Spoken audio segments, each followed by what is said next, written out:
Sunday na naman. Di ba? I mean,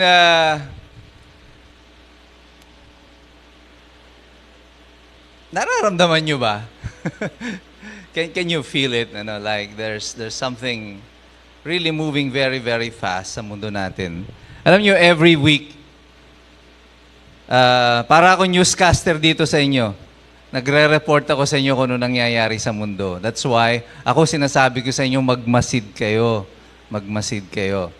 Kasi kung mapapansin nyo, every week, may ire-report ako sa inyong major global event na bigla na lang nangyari sa panahon natin. Last week, ano yung pinag-usapan natin? Yung storm sa Taiwan. After 114 years, ngayon lang uli bumagyo ng gano'n sa Taiwan at binaha sila. The week before that, tinamaan yung mainland China.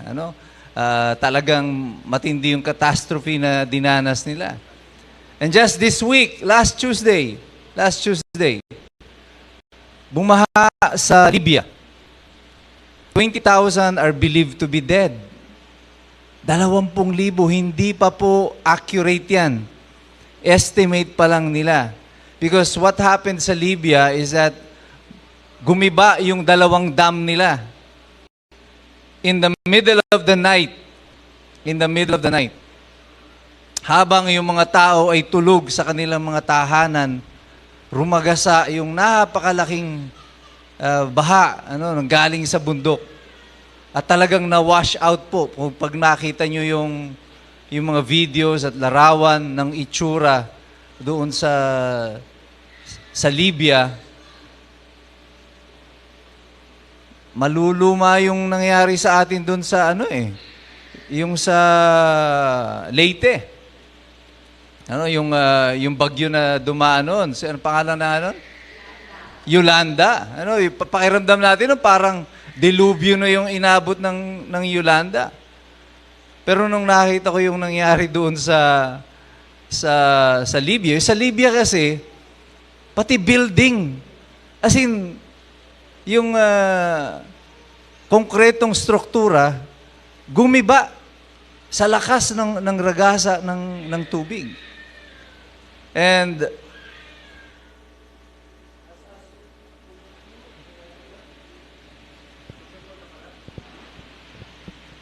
number 4.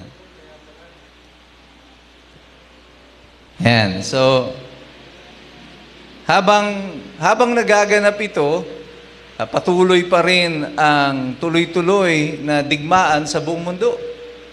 Nandun yung sa Sudan, kare-report lang, last night I was watching it, na lumalala yung bakbakan ng dalawang magkalaban na paksyon sa iba pang bahagi ng Africa, yung mga kudeta sa Morocco, nagkaroon ng lindol. Sabi si Jolo, nasa Morocco ba si Jolo? Malta, ayan. Medyo malayo-layo pala, Pero sa Morocco, matindi rin yung inabot nila, na lindol. Masyadong malakas yata yung high niya siguro. Sound check. Yan. So every week, meron tayong sasabihin, meron tayong i-report sa inyo. Nakakabahan ako no next week. Ano naman kaya ang i-report natin next week? But events in the world are happening very, very fast. Sinasabi ko sa inyo. And if you remember, about last year, ano yung topic natin? Almost the whole year. Ano yung pinag-uusapan natin? It's about? Hindi nyo na matandaan? Nako. Buong taon, last year, pinag-ukulang ko ng panahon. Ang pinag-uusapan natin, it's about the second coming of Christ. It's about the second coming of Christ. Kita nyo, isang taon pa lang, nalimutan nyo na. No? Mukhang babalik ulit tayo sa lesson na yun after a few months.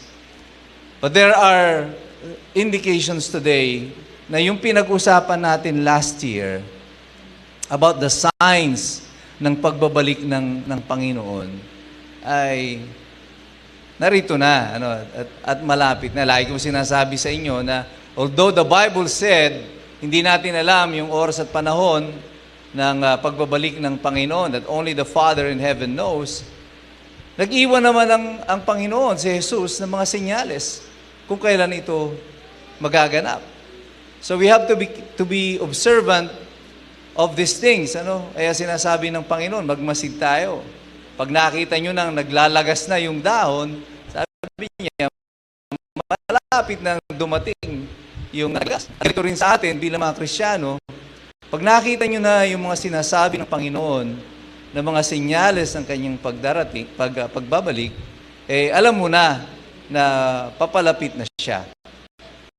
And therefore, there is really no more time for us to be worrying about other things, except than to prepare for the return of the Lord Jesus Christ. But today, we talk about Jesus being our Savior. Ngayon, pinag-uusapan natin, the whole year is all about salvation. Yan yung kaligtasan na inialay sa atin ng Panginoon. But before we start acting, bago tayo kumilos, tayong mga Kristiyano, mahilig tayo sa mga sign. Lord, bigyan mo muna ako ng sign. Pag mag-aasawa, pag gusto magkaroon ng boyfriend, magkaroon ng girlfriend, Lord, pakitaan mo ako ng sign na siya na nga. Pinakita ng Lord yung sign, hindi pabor. Baka may iba pang sign, Lord. Dagdagan mo pa, baka may iba pa dyan. Wala na ba? Pwede bang can I call a friend? Diba? Because we don't like the sign na sinasabi ng Panginoon sa atin. But what sign are you waiting for? Are you still waiting? Naghihintay ka pa ba ng senyales mula sa Panginoon? Let us open our Bibles in Matthew 11, verses 1 to 6.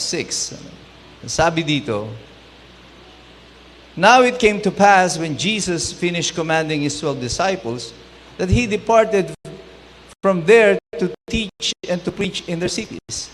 And when John had heard in prison about the works of Christ, he sent 2 of his disciples and said to him, Are you the coming one?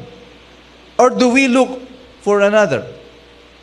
Jesus answered and said to them, Go and tell John the things which you hear and see. The blind see and the lame walk. The lepers are cleansed and the deaf hear. The dead are raised up and the poor have the gospel preached to them. And blessed is he who is not offended because of me. Let's all bow down our heads and pray. Heavenly Father, maraming salamat sa salitang itong ibinigay mo sa amin sa umagang ito. Nawa, O Diyos, buksan mo ang aming puso't isipan at matunghayan namin ang katotohanan ng mga talinhagang nais mong ihayag sa amin sa umagang ito. Ito, Panginoon, aming dalangin sa iyo sa pangalan ni Jesus. Bakit sa tingin niyo tinanong ni John si Jesus o ipinatanong ni John sa kanyang mga tauhan kung siya na nga ba yung hinihintay nila? Are you the one who is to come? Natanong ni John. Do you think that he asked Jesus, dahil nagdududa siya kay Jesus?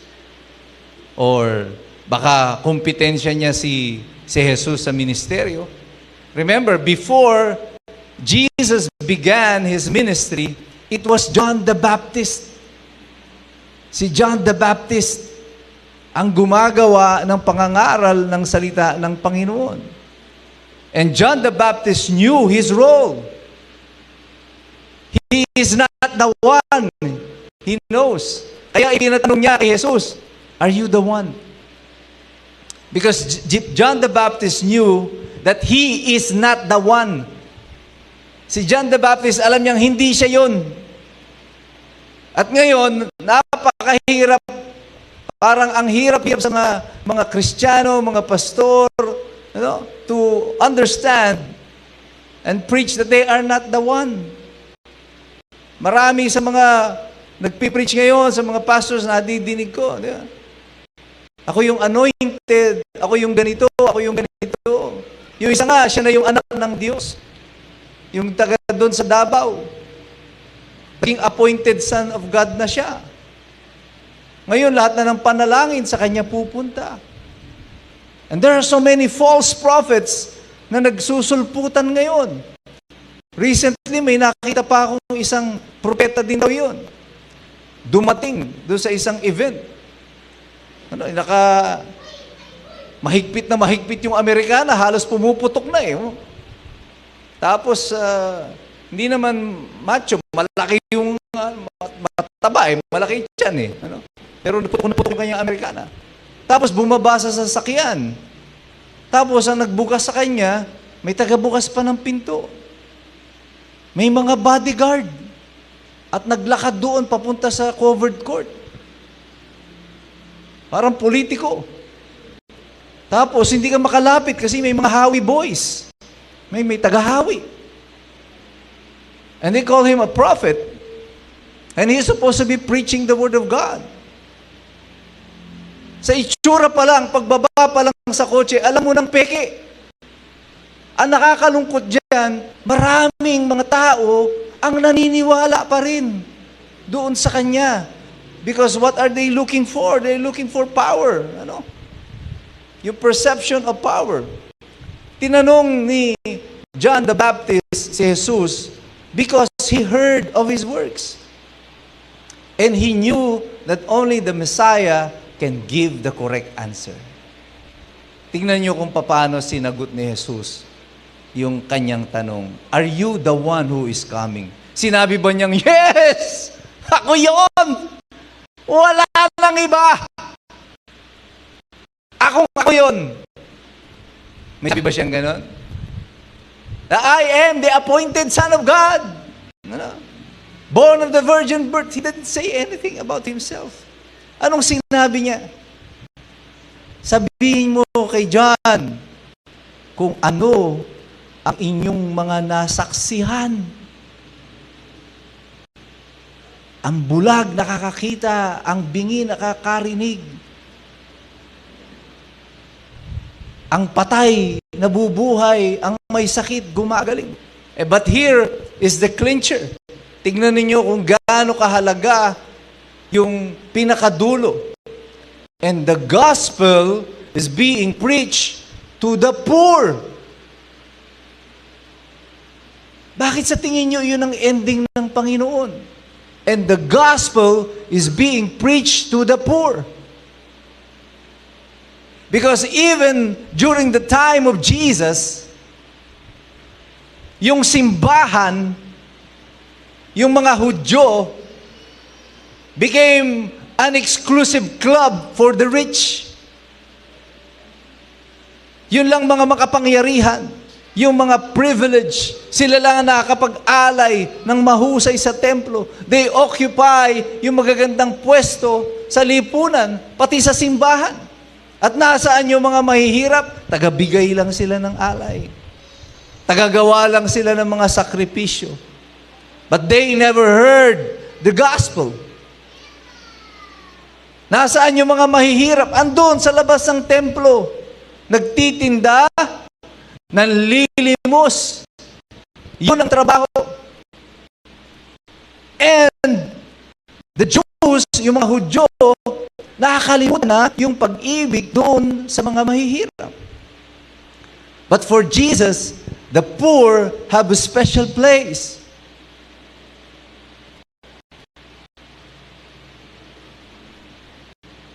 It has no borders. It has no walls. Hence the name of this church. This church is never really designed for the rich. This church, simbahan ito, hindi ito tinayo ng Panginoon para sa mga mayayaman. Hindi ito tinayo ng Panginoon para doon sa pakiramdam nila, they are the privileged few.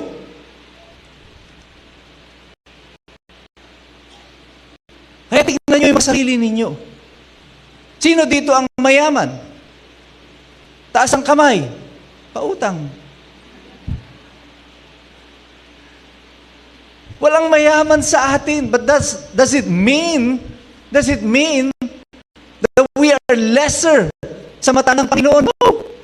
As a matter of fact, we occupy a special position sa ministeryo ng Panginoon. The last sign na sinabi ng Panginoon sa mensahero ni John the Baptist is that the gospel is being preached to the poor. Bakit siya importante? Because it's not happening sa panahon na iyon. But when Jesus came, He gave special attention to the poor. Sapagkat sila yung kinalilimutan ng lipunan. That's why we are going doon sa mga beer house. That's why we are going to the deaf. That's why we are going to the underprivileged, yung mga walang makain ng mga estudyante. You know why? Para maganda yung programa ng church? No. No. Kung sa tingin nyo, yun ang ginagawa natin, you got it all wrong. Ginagawa natin yun because that is what Jesus did. Kasi yun ang ginawa ni Jesus. Because He said that the gospel is now being preached to the poor. Yung hindi ginagawa ng mga Israelitas, ng mga Hudyo ng panahon na yun, ito na ang ginagawa ni Jesus. What does it mean? John the Baptist knew that he is the one. Because only the true Messiah will have a genuine care for the poor. Kasi maraming dumating at maraming dadating. Mag-uumpisa ng misteryo, pero anong gagawin? Hihingan lang ng hihingan ng pera yung mga tao. Kaya ngayon marami sa mga simbahan, although nagsisilago, tignan nyo, pakinggan nyo, anong sinasabi? Ika po, tithes. Bigyan yung pastor, tulungan yung pastor. Kailangan i-bless nyo yung pastor para i-bless ka ng Panginoon. Ako gusto ko yung preaching na yon. Ang sarap-sarap i-preach nun. Pero linggo-linggo sabihin ko sa inyo, bigyan nyo naman ako para bigyan kayo ni Lord. Sa tingin nyo ba kung yun ang pinipreach ko sa inyo linggo-linggo? Bibigyan nyo ako? Hindi rin. But I don't care about that, yung bibigyan nyo sa akin, because my God in heaven gives me enough, more than sufficient. That's why I happily give. I give to the ministry. I give to the church. Hindi para bigyan ako ng Panginoon. I already know that. Alam ko na yun. Now I give because this is what the Lord wants. Because this is His command. Kaya kung magbibigay kayo sa Panginoon, at sasabihin nyo, Lord, para kang pumusta Lord, ito yung taya ko, ha? Rambulin mo na yung beto-beto. Kailangan yan. Times 10, ha? Lord! Para kang tumaya sa wedding, para kang tumaya sa loto. Yung ating ibinibigay sa Panginoon, hindi yan pusta. Hindi yan pusta. Ano yan? Ito ay pagtitiwala. Ito ay papuri. Paano ka nagtitiwala sa Panginoon? Minsan, 100 na lang yung pera mo, pero nakita mo may nangangailangan. Sabi mo, Lord, sa'yo pa rin ito. Sabi ko sa'yo, magtiwala sa Panginoon. Yung sinasabi ng Malakay, diba? Mangyaring ako ay iyong subukan. Yung subukan mo ang Panginoon ng pagtitiwala. Hindi, wag nyaring ako ang iyong pustahan. Sabi ng Panginoon, pustahan ko daw siya. Kaya kung yung iniiwan nyo sa church, ay parang pusta nyo sa Panginoon. Lord, pabakas ako, ha? Ay iuwi nyo na yan. Sinasabi ko sa inyo, walang mangyayari dyan. Pero kung ang iniiwan nyo sa church ay bahagi ng iyong pag-ibig sa Panginoon, Lord, this is all that I have. Remember, magagalit sa akin ang maraming mga pastor nito. Pero yung tithing is an Old Testament commandment. It's an Old Testament commandment to the Jews. At ito, pang baby Christian lang ito. Kasi pag sinundan nyo yung turo ni Jesus, ay grabe, matindi to. Ay yung demand ng Panginoon ni Jesus sa atin. Lahat eh. Kaya lang, masaya ka nagbibigay. Kapatid, kung masaya ka sa piso na binibigay mo, or 20 pesos na binibigay mo, okay lang yun. Masaya ka dyan eh. Pero don't lie to yourself. Huwag mong lolokohin yung sarili mo. Kasi hindi mo rin maloloko yung Panginoon.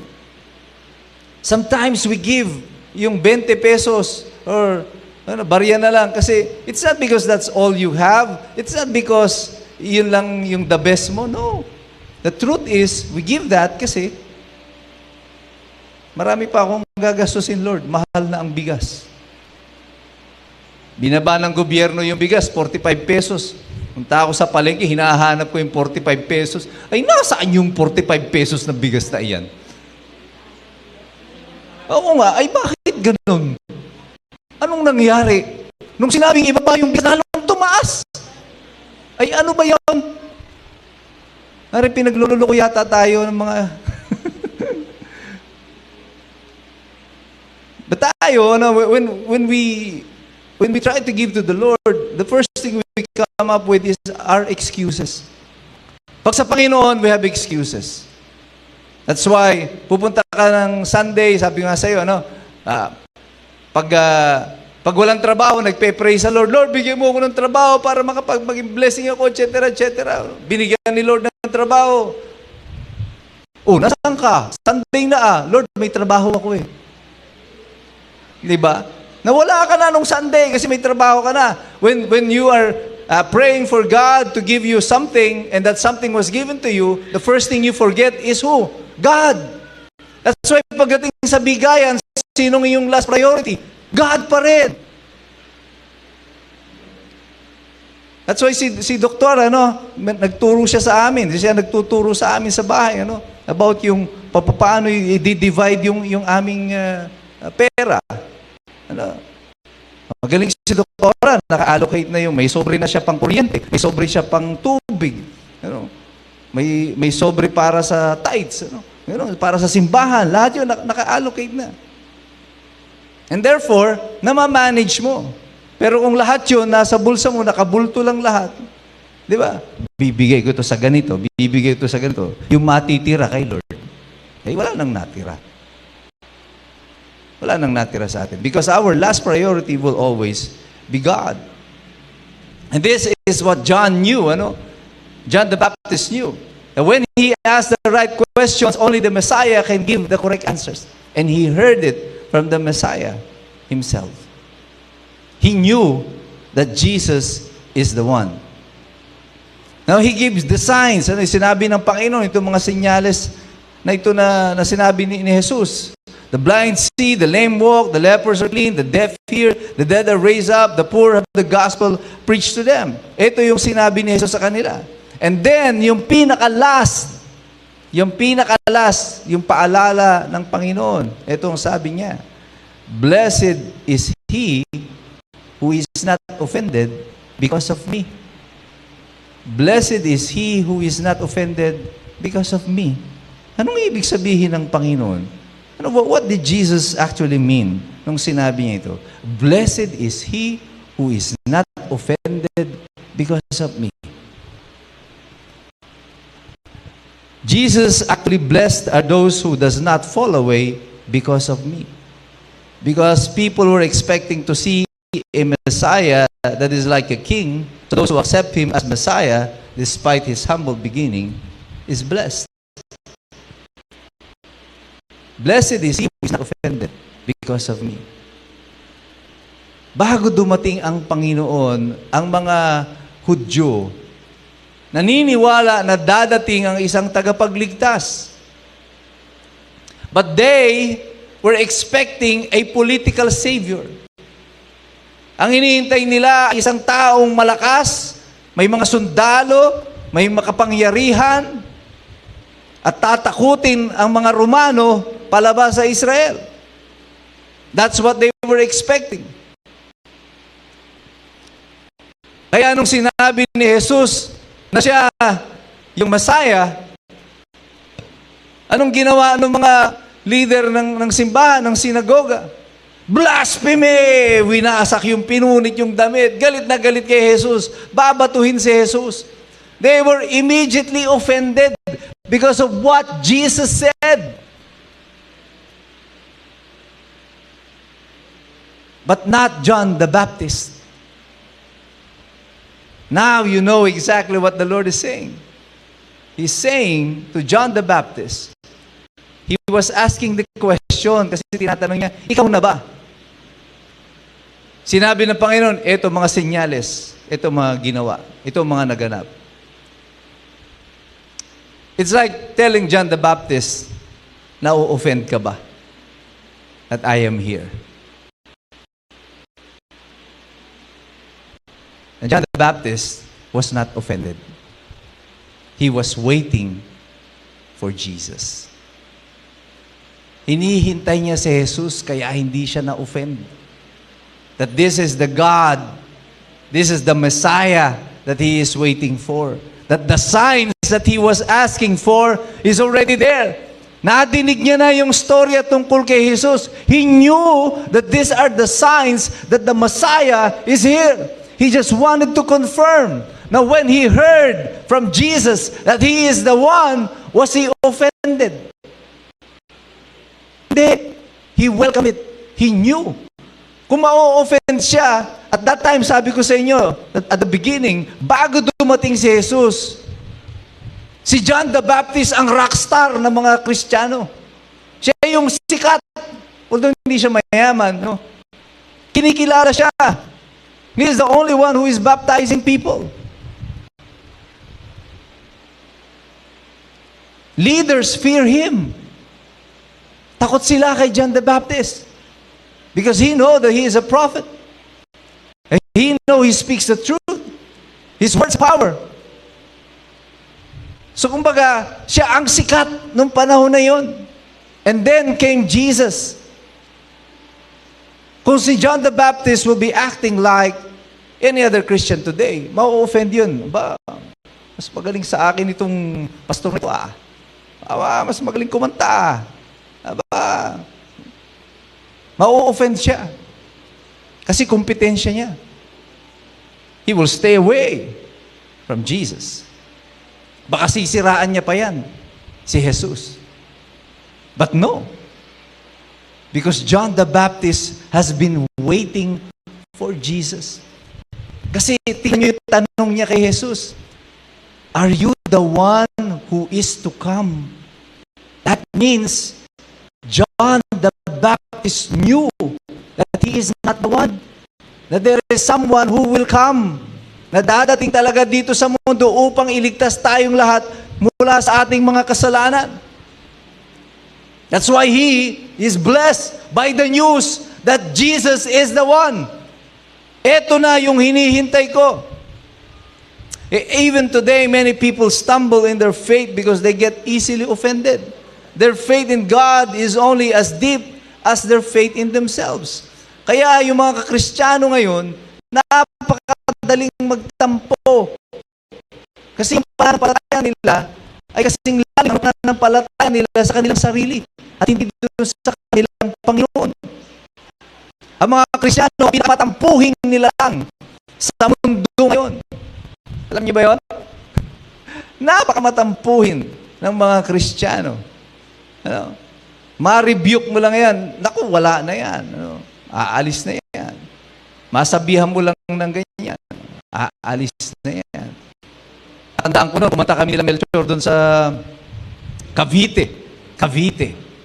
Kasi, ang kwento ay, ano yung buhay ko bago ako naging Kristiyano? Anong Katoliko pa lang ako?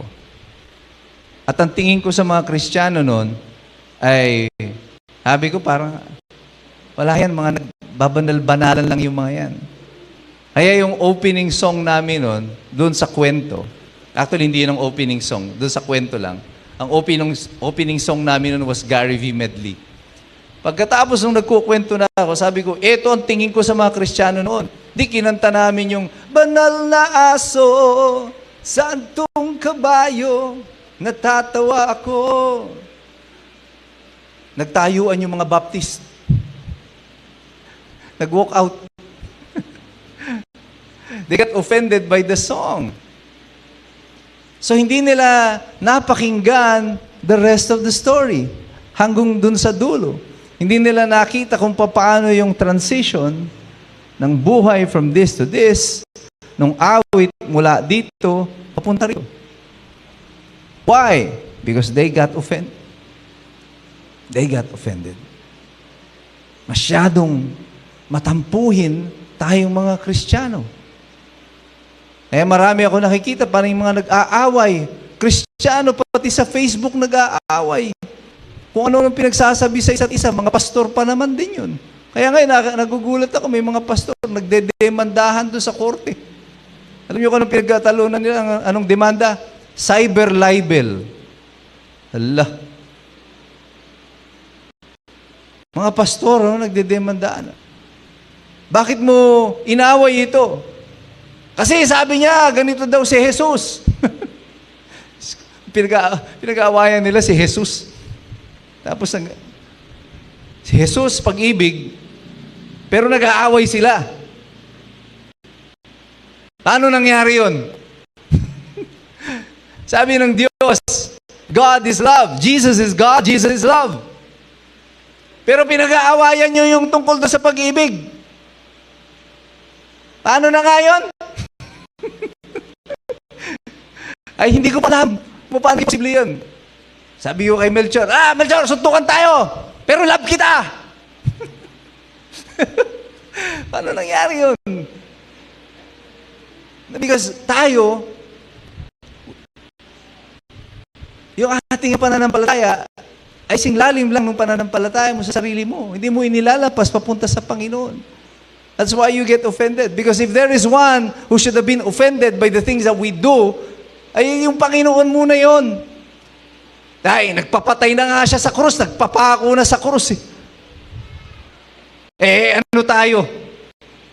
Anong ginagawa natin sa buhay natin? Are we worthy of the cross? Not yet. Not even this close. Para maging worthy tayo ng kamatayan ni Jesus. So if there is one who is supposed to be offended, dapat siya yun. Pero tayo, kanta pa lang, offended ka na. Kumakanta lang yung kapwa mo Kristiyano, nagkukwento pa lang, offended ka na. Daming mga simbolo of our Christianity na pinagtatalunan natin, mga walang kakwenta-kwentang bagay, and therefore we get offended easily. You know why this is so? Because many Christians have this feeling of entitlement.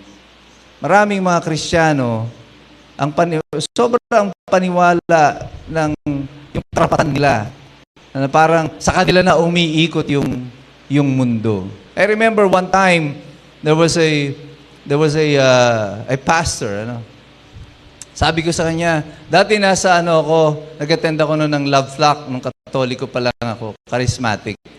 Nagkaroon ng baptism of the Holy Spirit. And I felt the Holy Spirit moving. As a matter of fact, there was a genuine baptism of the Holy Spirit. Nakaranas ako ng speaking in tongues, nung panahon na yon. Tapos sabi niya sa akin, nung kinukwento ko nakaranas ako ng baptism of the Holy Spirit sa isang Catholic charismatic movement, yung Love Flock. Sabi niya, di ba, ibang pakiramdam kesa dito sa atin, yung baptism natin? Sabi ko, hindi po, pareho lang. Kasi yung banal na spirito na bababa doon, siya rin ang bababa dito. Pati nga moski, kayang pasukin ng banal na spirito eh. Wala tayong magagawa. He can go wherever he wants. But Christians believe na tayo lang. Yung so-called na pumupunta dito sa born-again Christian churches, tayo lang ang ililigtas. But that's not what the Lord said. Ang sabi ng Panginoon, whosoever shall believe in Him. Kung sino ang maniniwala sa Kanya, siya ang maliligtas. Hindi sinabing kung sino yung member lang ng ganitong church, siya yung maliligtas. How do we know kung yung tao na yan ay tinanggap na si Jesus? Dahil dun sa lifestyle niya, dahil dun sa pangalan ng simbahan niya. Sabi ko sa inyo, when the Lord comes, when the Lord returns, heaven will be a place of surprises. Magugulat kayo. Yung mga taong inaasahan ninyong nasa langit, wala doon. Yung mga taong inaasahan yung wala dapat sa langit, nandoon. At yung dapat akala nyo nandoon, wala doon. Because it has nothing to do with us. It has everything to do with Jesus. Even today, men are still searching in vain for a God because they're looking at the wrong things. Kaya mali ang hindi natin matagpuan ang mga senyales ng Panginoon kasi mali yung tinitingnan natin. People are looking for leader with power, leaders with money, leaders with charisma, and says only the things that they needed and wanted to hear. Itong hinahanap, kaya nga sabi ko sa inyo kanina, mayroong isang pastor dumating, mukhang politiko, may mga bodyguard, ano? Alam niyo yung itsura ng bodyguard, malalaking lalaki, tapos mayroong sling bag dito, na parang lalagyan ng baril. Ganon yung bodyguard niya, dalawa, magkabila, kaliwat kanan, lumalakad siya. And alam na mga kung Kristiyano ang titingin dyan, alam na natin yan, ay kalokohan ito. Kasi si Jesus nung pumasok sa Jerusalem, may mga bodyguard ba siya? Hindi. Actually, nakasakay siya sa asno, sa donkey. Bakit donkey? Kasi yung donkey noon ay kargahan lang. Sasakyan ito ng mahihirap. Kapag ikaw ay mayaman, you're a nobility, you're a person in authority, ang sasakyan mo ay kabayo. Kabayo. Hindi donkey.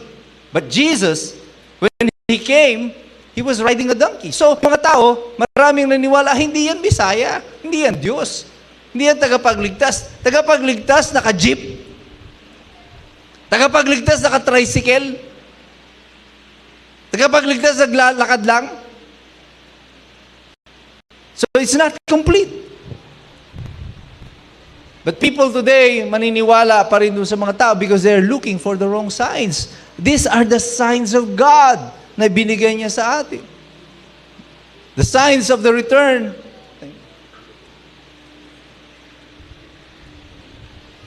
The signs of the return of Christ has been given many years ago. Pinag-usapan natin last year.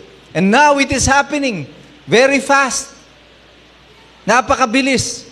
I do not know why God told me to tell you about these things that is to come this year. Last year, sinabi ko na sa inyo. But now I understand. Bakit tayo ipiniprepare ng maaga ng Panginoon? Para hindi tayo magulat nung last year na dinidiscuss natin ito. And then, nung pumasok yung taon na ito, ang bilis-bilis niya. Events are happening so very fast. Most of the times, we look for a man that can do and say what we can do for us, what he can do for us, rather than what God can do and is doing through him. Ang hanap natin yung taong may magagawa sa atin. Anong makukuha ka dyan? Anong pakinabang ko dyan? Anong meron sa akin dyan? O kaya nga ngayon, pati pagpili natin ng mga leader, pati mga politiko, mga pinuno natin, ang tanong ng botante, paano naman ako? Ano naman yung sa akin dyan? O kaya kapag halalan, kukuha kayo ng bayad sa boto nyo. Kasi bahagi na kayo ng sistema nito ng mundo. Anong sa akin dyan? Anong sa akin dyan? Ang laging tanong ng tao. But Jesus never asked that. Kasi kung sasabihin ng tinanong yung Panginoon sa atin, sige, magpapakamatay ako sa inyo sa krus. Ano naman mapapala ako sa inyo?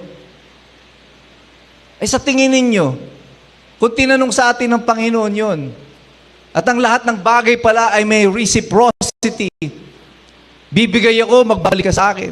Anong napala ng Panginoon sa atin? Wala.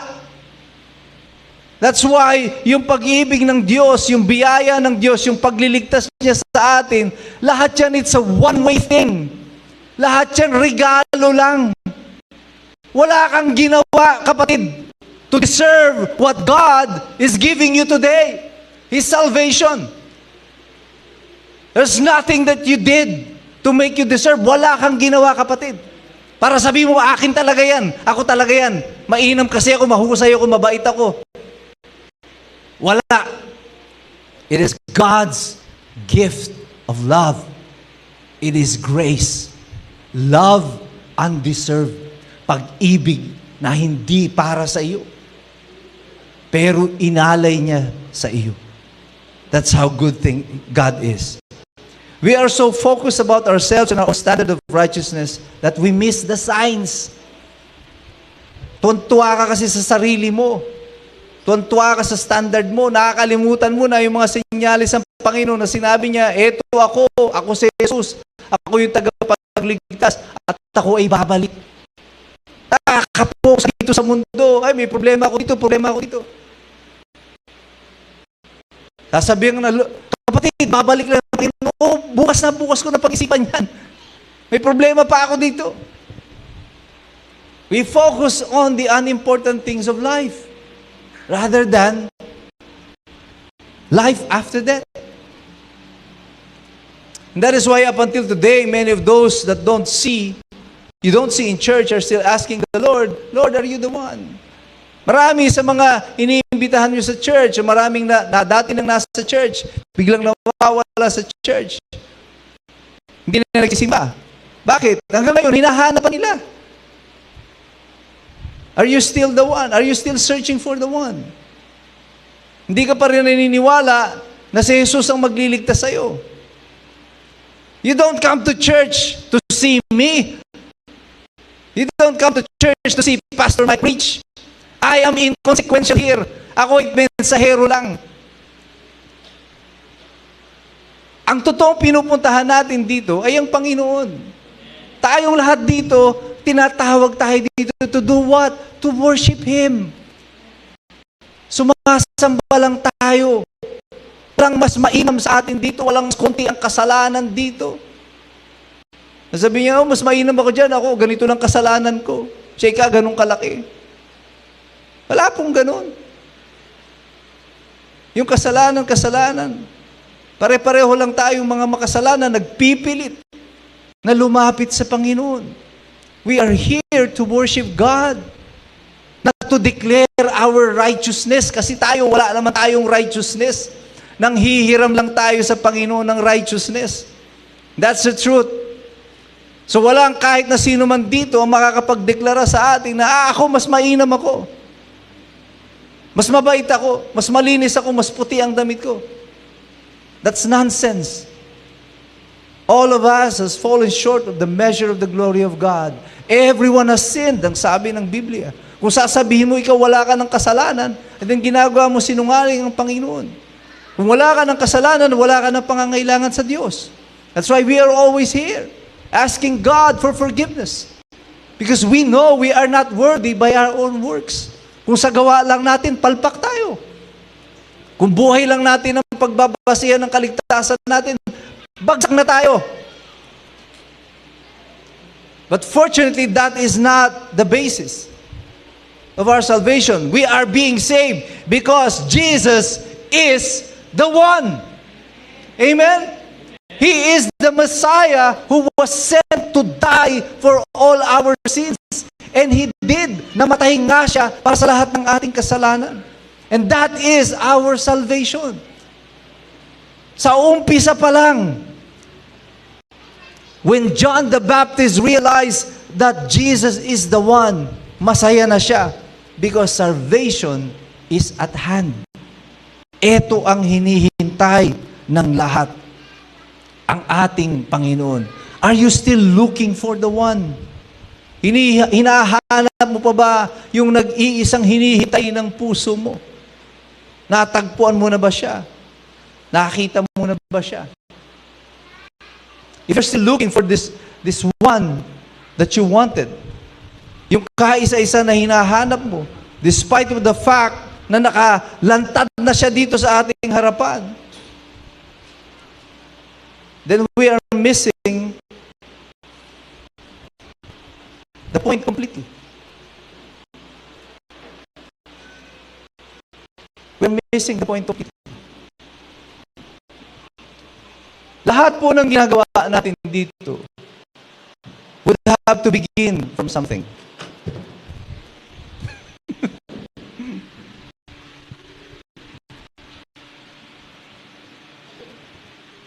Kailangan mag-umpisa tayo sa isang bagay.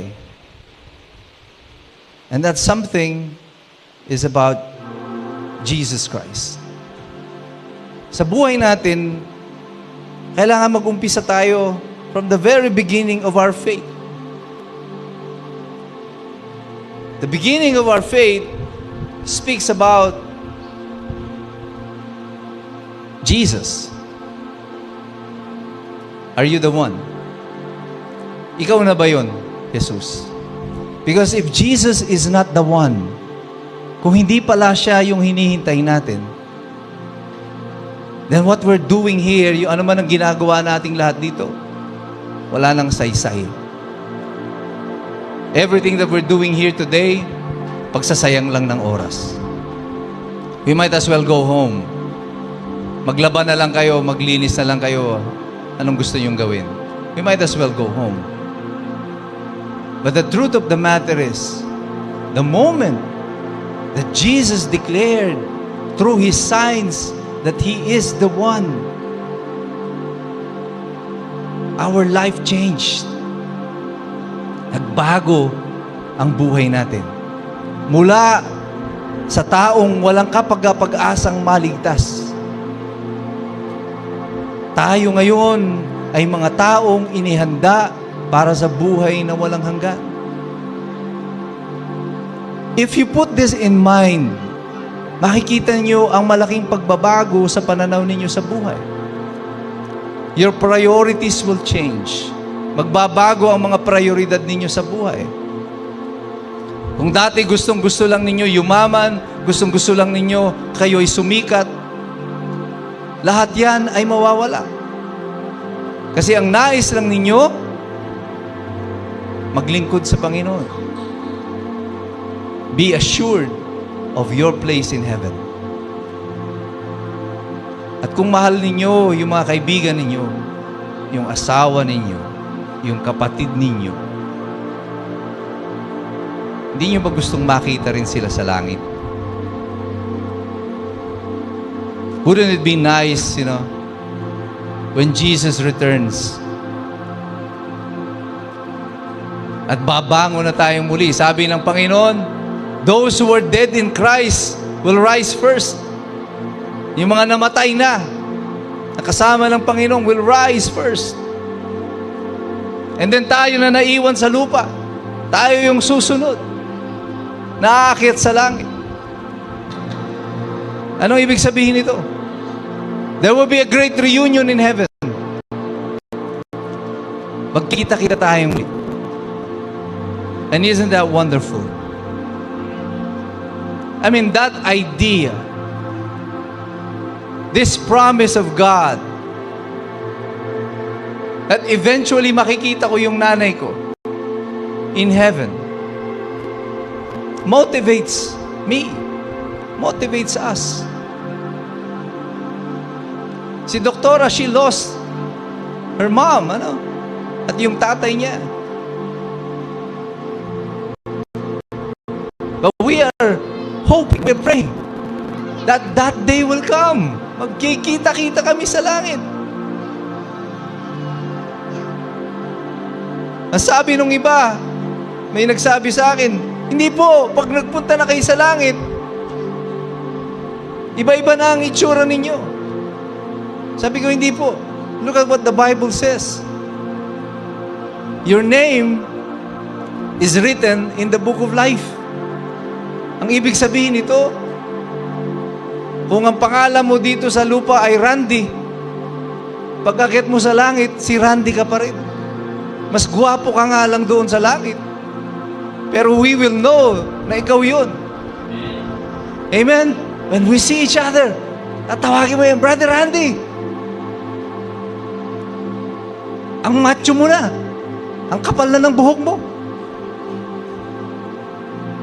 We will have a glorified body, but our names will be the same. Because it is written in the book of life. So in heaven, makikita ko yung nanay ko. I will be able to touch her, embrace her, and we will praise the Lord together. Makikita namin yung mommy at daddy ni Doktora and all the loved ones that we lost who died in Christ will be there. And that promise begins with Jesus being the one. Mga kapatid, in your life today, do you consider Christ? Do you consider Jesus as the one, your true King, your true Savior, your true Lord, our true way out of this life, dito sa mahirap na buhay natin? Napakahirap ng buhay sa mundo. But there is one way out of this difficulty, out of this pain, out of this misery, out of every bad things na nangyayari sa buhay natin. May isang daan. That's Jesus Christ. And just as John the Baptist asked Jesus, we were asking the Lord the same questions. Are you the one? Sa dami ng himalang nasaksihan ninyo sa buhay ninyo, ay pinamalas ng Panginoon sa inyo ang kabutihan ng Diyos, ang pag-ibig niya. There is no mistake about it. Walang kagatul-gatul. Sinasabi ko sa inyo mga kapatid, Jesus is the one that we've been waiting for. Siya yung namatay, siya yung bumangon na magmuli, at siya yung babalik upang sunduin tayong lahat mula sa lupa na ito. Let's all stand up and pray. Hallelujah. Heavenly Father, Lord, we thank you, God. We thank you, Lord, for all the wonderful things, sa mga bagay, mga himala, lahat ng mga pinakita mo sa amin, Panginoon. Pero kadalasan, maigsi ang aming memorya, Panginoon. Nakakalimutan namin kung gaano ka kabuti sa amin, kung anong ginawa mo para sa amin. Nakakalimutan namin na hindi mo kami pababayaan. Nakakalimutan namin, Panginoon, na kami ay mahal mo. Nakakalimutan pati namin na kami ay iniligtas mo na. And we go about this life, Panginoon, na parang wala kaming Diyos, na parang wala kaming pangako ng buhay na walang hanggan. We get offended easily. We offend one another. Pati yung kautusan ng pag-ibig, Panginoon, nakakalimutan namin. Because we have forgotten, Lord, that you are the one that this world has been waiting for. Noon, hinihintay nila ang iyong pagsilang. Ngayon, Panginoon, ang hinihintay namin ay ang iyong pagbabalik. We are waiting patiently, Lord, for your return. But we can see, Lord, the world is changing very, very fast. At marami pang dadating mga trahedya sa mundo, Panginoon. And we pray for the Philippines. Lord, we pray for this church. Lord, we pray for all those people who are here. Lord, we pray that you shield us from the effects of the signs that is to come. Marami pang paghihirap, marami pang dilubyo, marami pang mga bagay na hindi ka nais-nais ang magaganap sa mundo, Panginoon. And I pray, Lord, na lukuban mo ng proteksyon ang bawat pamilya na naririto. Protect us all, Lord, from the things to come. And we will consistently gather here. Anuman ang sitwasyon ng aming buhay, Panginoon, we will come to church. We will praise, we will worship you, we will preach the gospel sa mga mahihirap, Panginoon. We will reach everyone. No walls, no borders, Lord. We will love everyone. We will preach your word and your promise to everyone. We will declare to everyone that you are God, that you are King, that you are Savior. Use us, O God. Gamitin mo ang bawat isa sa amin. Use our talents, use our skills, Lord. Use our mouth, use our resources, use our family to declare to the whole world, to preach to the whole world the gospel and the truth. That you are the one. Lord, I pray that you continue to bless our Talking Hands ministry. Our Love Meal Project, O God. Allow us to endure until the end. Hanggang maabot namin lahat ng mga taong kinakailangan naming maabot, Panginoon. Teach us, O Lord, to be merciful, to be kind, to be loving.